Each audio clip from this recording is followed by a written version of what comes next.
I woke up at 5 a.m. for 30 straight days and discovered the one thing nobody tells you about the 5 a.m. club that completely changes everything. And it's not what you think. Everyone talks about waking up at 5 a.m. like it's some magical solution. Like suddenly you'll transform into this hyper-productive beast who crushes life while the rest of the world sleeps. I decided to try it for 30 days straight to see if the hype was real. What I discovered wasn't what all these gurus are telling you. It's something far more interesting that nobody's talking about. First off, I'm not here to motivate you. Motivation is for people who haven't figured out that it doesn't last. I'm here to give you the brutal truth about what happened when I dragged myself out of bed at 5 a.m. for a full month. I've seen all the videos. How I 10x my productivity by waking up at 5 a.m. Billionaires wake up at 5 a.m. and here's why. Blah, blah, blah. But here's what bothered me. None of these people talk about the reality of this habit. It's always some aesthetic montage of journaling with perfect handwriting while sipping herbal tea as the sun rises. Not real life. So, here were my rules. 5 a.m. wake up, non-negotiable. No naps during the day. No caffeine afternoon. In bed by 10 p.m. latest. And document everything. Mood, energy, productivity.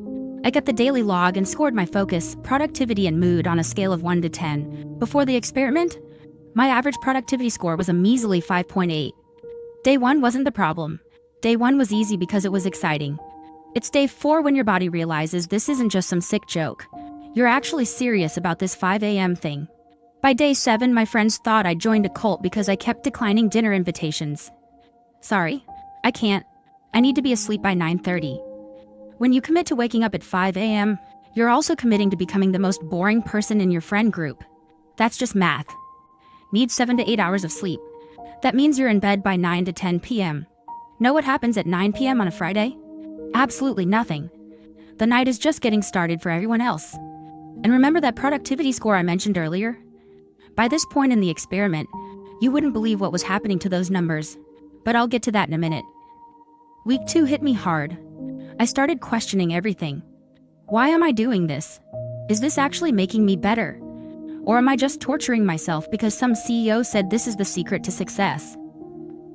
I'd be sitting there at 5:30 a.m., forcing myself to read a book, and my brain would just be like, dude, what are we doing right now? But around day 14, something shifted. And it wasn't what I expected. The real magic of the 5 a.m. club isn't waking up at 5 a.m. Let me repeat that. The real magic of the 5 a.m. club has almost nothing to do with waking up at 5 a.m.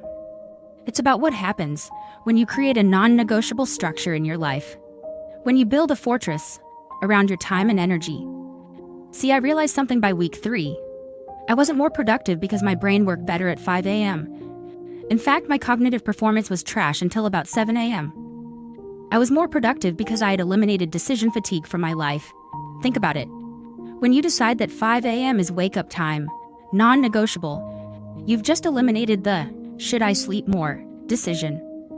When you commit to being in bed by 10 p.m., you've eliminated the "should I watch another episode" decision.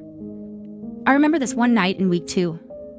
I was at dinner with a close friend who kept saying, "Just one more drink." Pre-5 a.m. me would have stayed out until 1 a.m., hating myself the next day. But now I just looked at my watch and said, "It's 9:15. I need to go." I felt like a grandpa. But the next morning I crushed a project I'd been procrastinating on for weeks. The power isn't in the time. It's in the elimination of choices. Let me tell you about day 19. The day everything clicked. I was brushing my teeth, staring at this exhausted stranger in the mirror at 5:12 a.m. And suddenly I had this realization that hit me harder than any motivational quote ever could. Most people don't fail because they lack information. They fail because they lack boundaries. I literally stopped brushing, toothpaste running down my chin, because it was that clear. We don't need more productivity hacks. We don't need more motivation. We need the courage to say, "This time is mine, and you can't have it." To Netflix, to social media, to friends, even to family sometimes. That's why we're drawn to the 5 a.m. club in the first place. Not because the time itself is magical, but because for once in our lives, we've carved out a space where nothing and no one can interrupt us. That's the real superpower, and most people will never understand it because they're too busy looking for the next hack instead of protecting what they already have. By day 21, the numbers confirmed what I already knew. My productivity score had jumped from that baseline, 5.8, to a consistent 8.2. That's a 41% improvement. My daily task completion went from averaging 62% to 94%. By day 23, I noticed something else. I felt weirdly confident, not because I was accomplishing more, though I was, but because I had proven to myself that I could stick to something difficult. Every morning, that first win, getting up when the alarm goes off instead of hitting snooze, created a tiny positive feedback loop in my brain. If I can do this hard thing, what else can I do? That's when it clicked. The gurus aren't completely wrong. They're just focused on the wrong thing. They're selling you on the time, when they should be selling you on the commitment. But here's where I'm going to completely disagree with most 5 a.m. club advocates. Ready for it? 5 a.m. is not the optimal time for everyone. It's just not. And pretending otherwise is straight up ignoring biology. Some people are genetically wired to be night owls. Their peak cognitive performance happens later in the day. Telling them to wake up at 5 a.m. is like telling a fish to climb a tree. It's bad advice. The actionable insight isn't wake up at 5 a.m. It's find your optimal time and defend it ruthlessly. Maybe you're naturally alert at 7 a.m. Great, that's your time. Maybe your brain does its best work at 11 p.m. Fantastic. Build your schedule around that. The key is finding your rhythm, and then creating an environment where that rhythm can thrive. For 40% of the population, early mornings are torture, not an optimization strategy. Seriously, look up chronotypes if you don't believe me.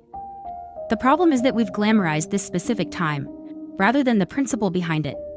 So why do most people fail at the 5 a.m. club? 3 reasons. First, they're fighting their biology. If you're naturally a night owl trying to force yourself into an early bird schedule, you're starting with a massive disadvantage. Second, they don't build the infrastructure for success. You can't wake up at 5 a.m. if you're not asleep by 10 p.m. You can't be asleep by 10 p.m. if you're still looking at screens at 9:50 p.m. It's a system, not a single habit. Third, and this is the big one, most people focus on the wrong metrics. Success isn't waking up at 5 a.m. Success is using your time intentionally. So after 30 days, here's what I learned. The 5 a.m. club works. But not for the reasons most people think. It works because it forces you to eliminate decisions. It works because it creates a boundary between you and the chaos of the world. It works because it gives you a daily victory first thing in the morning. But the wake-up time itself, that's just a detail. Find your optimal time. The principle is what matters. Block off time that's sacred, eliminate the decisions around that time, and protect it like your life depends on it. Because in a way, it does. Your quality of life is directly tied to how intentionally you use your time. So should you join the 5 a.m. club? Maybe. But that's the wrong question. The right question is, what time works best for your biology, your lifestyle, and your goals? And once you find that time, will you defend it against everything else that wants to steal it from you? That's the real challenge. That's the real club worth joining, not the 5 a.m. club. The Intentional Time Club. Are you in?